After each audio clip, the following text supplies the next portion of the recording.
জোরে বলেন, আরো জোরে বলেন নাউযুবিল্লাহ।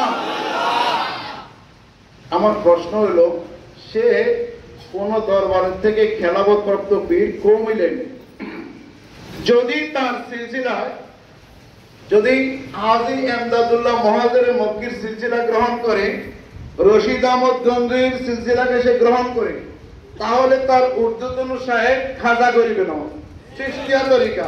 তো প্রশ্ন হলো, যে তরিকার শায়েখকে সে বুয়া বলে, তাহলে সে বুয়া সে হলো পাক্কা, সে জানোয়ার, সে জানোয়ার। কারণ সে আসলকে বলে গেছে।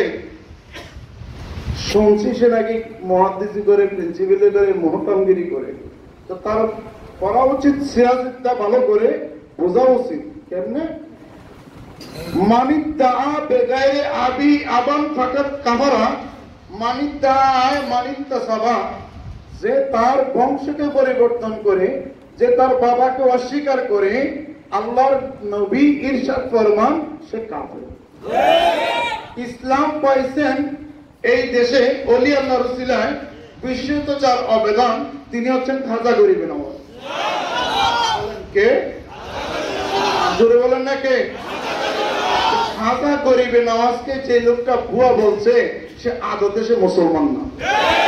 ছেলে কিছু ফির বলে, আমি একটা নেপে যখন তার কানে কথাটা যাবে, তার জিজ্ঞেস করার দরকার, যদি তুমি এই সিলসিলা ব্যবহার করো, যেহেতু তুমি পীর, তুমি চট্টগ্রাম না কোত্থেকে খেলাফত নিয়ে আসছো, তুমি নিজেকে বলো, আরো মুরিদ করো।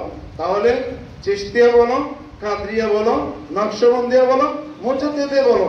তো আমার যদ্দূর জানা আছে, তোমার সম্ভবত সিলসিলা চিশতিয়া তরিকার অনুযায়ী হবে। তাহলে খাজা গরিবে নওয়াজকে যদি তুমি ভুয়া বলো,